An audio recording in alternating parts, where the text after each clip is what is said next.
unto the God of Israel, which is Jesus, our Lord and Savior.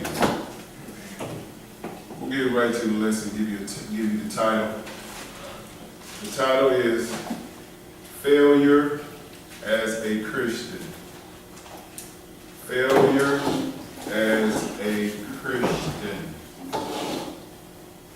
Most people do not understand the lifestyle of a Christian and what it consists of. It consists of a lot of failures. It consists of a lot of pain because we are trying to walk this walk that Christ set upon us in His book. Amen. And when you look out there in the world, they look at us like we cannot do anything wrong. And that's the reason why I put this lesson together, to show you that God uses imperfect people. No one that walks upon this earth don't go without sin. Don't paint nobody perfect. And you don't paint yourself as being perfect. We are walking, trying to get salvation through this word. And when we see what's going on in the world compared to what God got going on for us, we have an advantage. And that advantage is having an advocate, which is Jesus. That we can go to Him and ask Him to help us through our failure or sin, whichever one that you are struggling with. Mm-hmm. So this lesson is put together to try to strengthen you as a Christian. Don't think that you will go through this life and don't sin or fall short. If you do that, you haven't been taught right. So we're going to try to break this lesson down to show you that from the scriptures, all the greats that are in the Bible, like Moses, like Abraham, like Sarah, some disciples, they failed. They fell short in certain areas. And He put this here for us to understand that you're not going to be perfect. So don't think you're going to be perfect in this walk. You be the perfect person that you can be yourself. You be perfect for you. And you do what I mean be perfect for you. Do the best you can. So we're going to turn to Proverbs chapter 24. Proverbs chapter 24. To understand what is failure as a Christian. Nobody lives this life without failure. Nobody. Nobody. The difference between us and the world, we don't quit because we run into a roadblock. Most of the world quit on the sign of some pain, on the sign of a letdown, on the sign of something that hurt them. No, don't quit. Learn from it. Get through it. As a Christian, you're going to go through this. We all going to go through this. And please, by no means, try to put me higher than what I already am now. I'm at the bottom of the totem pole, just like you are, trying to get salvation. Proverbs chapter 24. We're going to start at verse 16. Go ahead when you get it, brother. For a just man falleth 7 times, and rises up again, but the wicked shall fall into mischief. He said, a just man, a man that following the word of God. This ain't talking about just a man, talking about a woman. Man is just a species. Every man. You're going to fall 7 times. But one thing about it, a just man know how to get back up. A just woman know how to get back up. They don't just wallow in their failure, like, oh man, I can't do this right. I can't do this right. I keep sinning in this area. I keep sinning in this area. As long as you recognize the sin, work. Work. That's the problem that most people don't do. They don't recognize the sin and work at trying to break that habit. Habits are formed, good habits and bad habits. But you got to work more on the good habits, which is the law. so you can break those bad habits. When a just man understands what he's done wrong, he go and work on those bad habits with your sins or wherever way he falling short. Just understand that you're going to fall. That's a failure. You're going to fall as a Christian. That's a just man. But one thing about the wicked, they don't have no parachute to save them. They're going to fall to the lake of fire in the end. Let's go to 1 John chapter 2 and verse 1. Failure as a Christian, as it has its advantages. You have a helper. You have someone who you can go to help you. But most of the people in the world, including Christians, don't utilize it. They utilize people. Ain't nothing, put like this, ain't nothing wrong with you talking to a person who's in the word with you. But the problem is, most of the world talking the word, most of the Christians talking the word of the people. Trying to give them advice. Go to the book. Go to the people who have the book so they can help you with your failure, what you're dealing with. Okay. Let me show you the advantages. 1 John chapter 2 and verse 1. Go ahead. My little children, these things write I unto you, that ye sin not. And if any man sin, he have an advocate with the Father, Jesus Christ the righteous. He telling you as little children, he don't want you to sin. But that big word, if you sin, that's right. You have an advocate. There's someone who will support you through your sin. Advocate means a supporter. Most of the world don't have that support. So why are you going to them for your problems, for your failures, for your sin? Go to the people that have the book. He said you have an advocate with the Father. And that's Christ. Go ahead. Verse 2. And he is the propitiation for our sins. Propitiation means he was sacrificed for us. And not for ours only, but also for the sins of the whole world. Christ is for everybody. Everybody. He's not just for the Israelites. He's not just for the Gentiles. He's not just for the Hamites. He's for anybody that's going to come under his law and his son. Come on, bro. Anybody. Come on. He's the propitiation. He's the sacrifice for us. Yes, he is. That blood. But people do not utilize him. They talk that talk, but they don't walk that walk in the book. You got to walk it, meaning action. If you don't know nothing, how do you act upon your failure? You going off what you have seen the world, how they handled their problem. I'm not just saying you, but me too. I had to calm myself all the way down. I'm like, man, I'm doing this stuff totally wrong. I got to go to the book for this, for my failures or for my sins. Go ahead.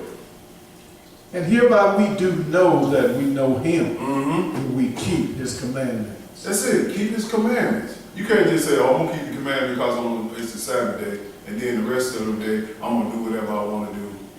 You're a liar, and the truth ain't in you. It's work. It's not just one day. It's not just one 24-hour period of time. It's all day, every day, 7 days a week, keeping these commandments. That is our failure fixer. Commandments fix failures as a Christian. Well, go ahead. He that saith, I know him, and keepeth not his commandments is a liar, and the truth is not in him. So if you're not keeping the Sabbath day, you're a liar. The truth ain't in you. You're not keeping the dietary law, you're a liar. The truth ain't in you. You're not keeping his holy days, you're a liar. The truth ain't in you. He said those are the commandments. These are the things that he recognized as being his children. That's right. First thing he started off, my little children, these things I write unto you, that you sin not. Come on. My little children. But if you sin, you have an advocate. And how do you have this? How do you access this advocate through your failures? You have to keep the commandments. You have to. I have to. That's the problem. Let's go to Romans chapter 3, verse 23. Like I said, don't get it twisted. Don't paint nobody as being perfect. We all have fallen short. Everybody. But God is not just looking at our shortness, He's looking at how we deal with it. And most of the people don't know how to deal with it. Because they're into their feelings. I ain't gonna say we into our feelings.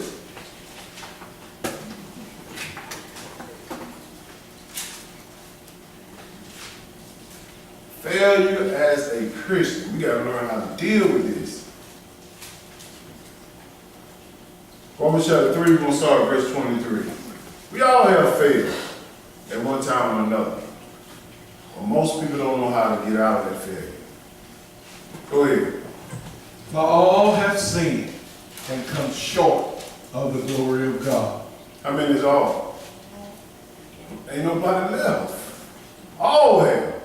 So don't try to sit up here and paint yourself as being perfect. All. When a person figure out I sin, if I'm doing a sin, they look at me like, oh man, you bad. I'm looking at them, okay, what are you? What are you? Get to be my toe out first before you come trying to get out of mine. That's right. All have sinned, y'all, everybody.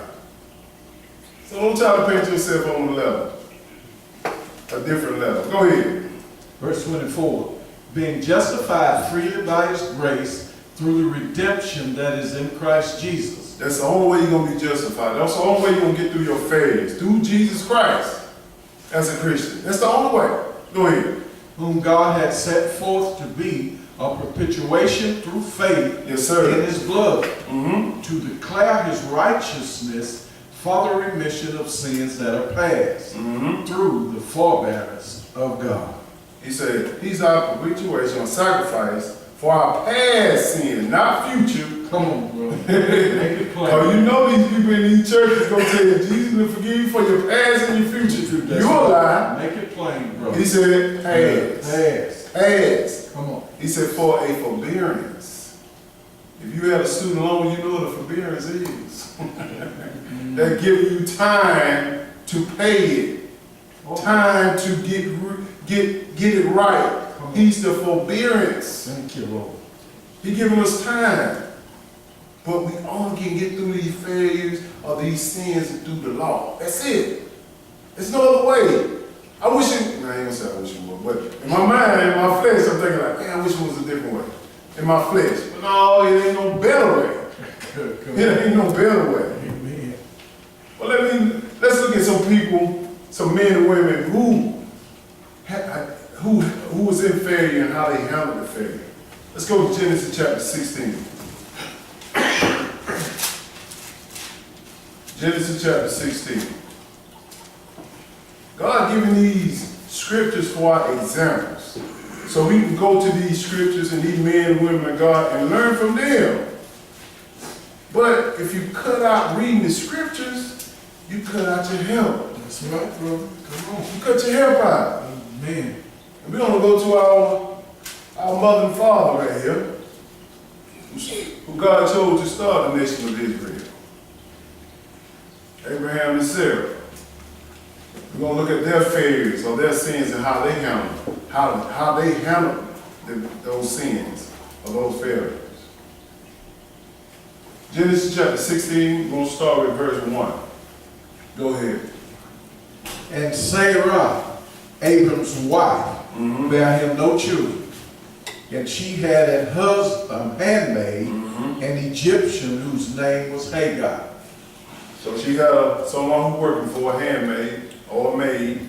Go ahead. And Sarai said unto Abram, Behold, the Lord, the Lord has restrained me from bearing. I pray thee, go in unto my maid. It may be that I may obtain children by her. And Abram hearkened to the voice of Sarah. Wrong all the way through. Wrong. That's right. Sarah done put, Sarah, she wasn't Sarah. Sarah done put a woman between her and her husband. And the covenant is supposed to be with Sarah and Abraham. That's right. She trying to move faster than what she's supposed to be moving. She said, go into my handmaid that you can have children so I can have children. And the woman ain't gonna give you a child.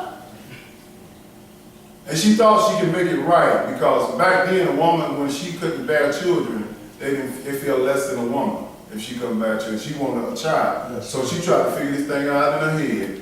Like, okay, I can go get a child through this woman. No, this was all wrong. Go ahead. And Sarai, Abram's wife, Mm-hmm. took Hagar, her maid, the Egyptian, after Abram had dwelt 10 years in the land of Canaan, Yes, sir. and gave her to her husband Abraham to be his wife. Mm-hmm. And he went in unto Hagar, and she conceived, and when she saw that she had conceived, her mistress was despised in her eyes. She was despised. Look, I can give him a child, you can't. Go ahead. Yeah, go ahead. Just keep Go reading. 6. Okay. Verse 5. Mm-hmm. And Sarah said unto Abram, my wrong be upon thee. Wait a minute. Her what? My wrong She be was upon wrong for doing this. thee. Wrong. Wait upon the Lord. Wait. Well, so she started this thing out of giving a child through a surrogate, which was Hagar, bringing up the land, bringing up to our turn. Go ahead. I have given my maid into thy bosom. And when she saw that she had conceived, I was despised in her eyes. The Lord judges between me and thee. So she started picking. Despised. I can give a child, you can't. But look at the failure that came about because they were trying to move too fast. Imperfect people. This is the mother and father who started Israel, the nation. And he told them, look, I'm going to start the nation through YouTube. YouTube, you going to read? Keep going. But Abram said unto Sarah, behold, thy maid is in thy hand. Mm-hmm. Do to her as it pleases thee. And when Sarah dealt hardly with her, she fled from her face. Now she started dealing wrongly with her. Wrongly. Kicked her out of Abraham's house. All because she wanted a child for Abraham. She tried to find a way of getting it. Sometimes you need to let stuff alone. Let stuff alone. Wait on God. But God didn't hold that to her feet. He still helped her and Abraham through their failure. Let me show you. Let's go to Genesis chapter 17 and verse 15. I just want to show you that the people of the Bible are not perfect. They are not perfect. Amen. That's so if these people that God chose are not perfect, what you expect we gonna go through? Let's see how God helped Sarah and Abraham through their failure of bringing another woman between their marriage. Verse 15. Go ahead. And God said unto Abraham, as for Sarah, thy wife, thou shalt not call her name Sarah, but Sarah shall her name be. So this is time God changed Sarai to Sarah because she was going to bear a child. Go ahead. And I will bless her, and give thee a son also of her. Yea, I will bless her, and she shall be a mother of nations. Kings of peoples shall be of her. I'm going to bless her still because she failed in bringing that handmaid between y'all. I'm going to still bless her. Go ahead. Then Abraham fell upon his face and laughed and said in his heart, shall a child be born unto him that is 100 years old, and Sarah that is 90 years old bear? See, y'all thought y'all had a problem with faith. Abraham laughed. We 90, 99, I'm 99, she's 90. They laughing at this. Look, it's God. He can do it all. Do it all. Yes, he can. Go ahead. And Abraham said unto God, oh, that Ishmael might live before thee. Oh, just let Ishmael do it. But no, he said the covenant is going to be between you and Sarah. That's right. Period. He Not said between Hagar and Abraham. Hagar and Abraham. That's right. But God fixing this right now. I just want to show you how the imperfect people operate through their failures. God didn't just cast them away. You see how they still dealing with God? That's what we got to understand for our examples. Like these people, even though they messed up, they still dealt with God.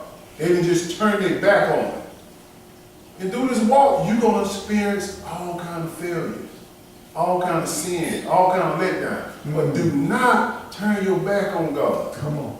He still blessed Sarah and Abraham. Go ahead. Verse 19. And God said, Sarah thy wife shall bear thee a son indeed, and thou shalt call his name Isaac. Yes, sir. And I will establish my covenant with him for an everlasting covenant, and with his seed after him. He said, this is going to be the covenant. This is going to be the person with the birthright, not Ishmael. I understand you had a child with Hagar, and we're going to make sure we set that right too, because y'all messed up. I'm not going to punish Hagar because of what Sarah did and you did. I'm going to bless her too. Go ahead. And as for Ishmael, I have heard thee. Behold, I have blessed him, and will make him fruitful, and will multiply him exceedingly. 12 princes shall he beget, and I will make him a great nation. So he gave Ishmael, Hagar, son, 12 princes, just like he gave the nation of Israel 12 sons. He blessed them. They blessed them. Why do you think the Arabs over there in the land got all the oil? That is Ishmael's seed. Yes, it is. They control that. Those are the Arabs over there. So through their folly, through their failure, God still sat right. Yes, he did. He blessed them. He blessed them. Go ahead. But my covenant will I establish with Isaac, which Sarah shall bear unto thee at this set time in the next year. So they made a mistake. God said, look, I'm gonna still establish my covenant with Abraham, Sarah, and Isaac, not Abraham, Hagar, and Ishmael. Just want to show you that these are imperfect people. These are people who fail in trying to play God. These are the people who started the nation. We ain't finished with Sarah and Abraham. They still gonna be doing some crazy stuff. Let's go to Genesis chapter 20. Let's look at another failure as a Christian that they did. Genesis chapter 20 and verse 1. Abraham gonna give his wife up. Verse 1, go ahead. And Abraham journeyed from thence toward the south country. Go ahead. And dwelt between Kadesh and Shur, and sojourned in Gerar. And Abraham said of Sarah his wife, she is my sister. And Abimelech, king of Gerar, sent and took Sarah. So Abraham ran up on this king, Abimelech. He was scared. He was in fear of him. He thought, man, he gave his wife to him. Told Abimelech half of the truth. True enough, Sarah was his sister, but she was also his wife. And let's keep going. I'm going to get ahead of myself. Keep going. But God came to Abimelech in a dream by night. Yes, sir. And said to him, behold, thou art but a dead man, for the woman which thou hast taken, for she is a man's wife. This for all of us to understand this. Before you take anybody to wife, you need to check them out thoroughly. Go back and do research, especially this day. You don't know if that's a husband, you don't know if that's a man or a woman. This day, you don't know if they're married to somebody else. You don't know. Some people going through this stuff right now. About to marry somebody, then they find out, do a research on somebody. Oh, you married, you've been married. Oh, I'm going through a divorce, but it'll be all right in a minute. No, it ain't. Abimelech, he said, if God is share in a dream that, man, you're going to be dead if you touch Sarah. That's right. You're going to be dead if you touch her. You're like, I didn't know he said he was his sister. She was his sister. That's right. He lied. Abraham told partly the truth. Well, he lied. You're right. Go ahead. But Abimelech had not come near her. And he said, Lord, wilt thou slay also a righteous nation? Go ahead. Said he not unto me, she is my sister. Mhm. And she, even she herself said, he is my brother. So Abraham and Sarah said the same thing. She said, he was my brother. And he said she was my sister. Tell them apart. Tell them a lie. Go ahead. In the integrity of my heart and innocency of my hands have I done this. Mm-hmm. And God said unto him in a dream, yeah, I know that thou didst this in the integrity of thy heart, for I also withheld thee from sinning against me. Therefore, suffer I thee not to touch her. So here go the advocate show. He said, I will be an advocate to you. That's right. So he said, since Abraham and Sarah was so fearful in their heart, but tell the truth, I got to go in this man's dream to let him know if he touch that woman, I'm going to kill everything in your kingdom. I'm going to kill it all. Wow. He working this through the failure. This is what people got to understand. This walk is not perfect. This is the mom and dad of Israel. Abraham and Sarah. I'm just trying to paint a picture for you all so you won't be so down on yourself when you sin. It's good to be down on yourself, but understand that you got to have help. Yes. You got to have help. Go ahead. Verse 7. Now therefore restore the man his wife, for he is a prophet, and he shall pray for thee, and thou shalt live. And if thou restore her not, know thou that thou shalt surely die, thou and all that are died. He said, I'm going to kill every last one of y'all touch Sarah. I'm going to get you some water. I'm going to kill every last one of y'all. Need some water? No, I'm good. You good? All right. Go ahead. Therefore, Abimelech rose early in the morning. Abimelech jumped up. Man, we got to go down here and get these people out of here. Go ahead. And called all his servants and told all these things in their ears. And the men were so afraid. He said, man, don't come here. Let me tell you what God showed me. He said, man, we touch that one, everybody gonna die. Everybody. Go ahead. Then Abimelech called Abraham and said unto him, What hast thou done unto us? He said, man, what you did to us, man? Why you ain't tell us the truth, man? Go ahead. And what have I offended thee, that thou hast brought on me and on my kingdom a great sin? Thou hast done deeds unto me that ought not to be done. You see how it's important for you as a Christian to not to keep the truth away from somebody? That blood will be on your hands. That blood. That's right. A great sin. God said, I'm going to kill all of y'all. Just because Abraham and Sarah was scared, I'm going to walk them through it. I'm going to walk them through their fear. Go ahead. And Abimelech said unto Abraham, What sawest thou that thou hast done this thing? So why you did this, man? Go ahead. And Abraham said, Because I thought, surely the fear of God is not in this place, and they will slay me for my wife's sake. Overthinking. Overthinking. A lot of us like to overthink. Then we can think out every situation, That's how right. everything gonna play out. That's right. Stop doing God's job. Stop doing the job. Because believe me, I'm guilty of that too. Trying to think out everything. Sometimes you gotta let stuff flow and just tell the truth. Man, I was speeding. Yeah, I was speeding. I see people all the time want to argue with the law. No, they was speeding. And want to argue with the police officer and tell him, why you pull me over? He could have been coming to the car and asking you, hey, you know you were speeding, you told the truth. He said, okay, slow it down with a warning. Just because you told him a lie, now I got to write you a ticket. Exactly. And this is what Abraham and Sarah did. They almost wrote them a ticket of killing everybody in their kingdom for not telling the truth. Go ahead. Verse 12. And yet indeed she is my sister, she is the daughter of my father, but not the daughter of my mother, and she became my wife. Abraham, still hold on there. Man, tell the truth. Go ahead. Go ahead. Keep going. Jump down to verse 14. Go ahead. And Abimelech took sheep and oxen and men servant and women servant, and gave them unto Abraham, and restored him Sarah his wife. Abraham got rich down there. God looking out for his servant. That's the advocate. You with the Father. Even though you messed up, even though you have failure as a Christian, he said, look, I'm going to walk you through it. I'm going to take your hand. I'm going to give you a little something on top of that so you won't be scared no more. Go ahead. And Abimelech said, behold, my hand is before thee.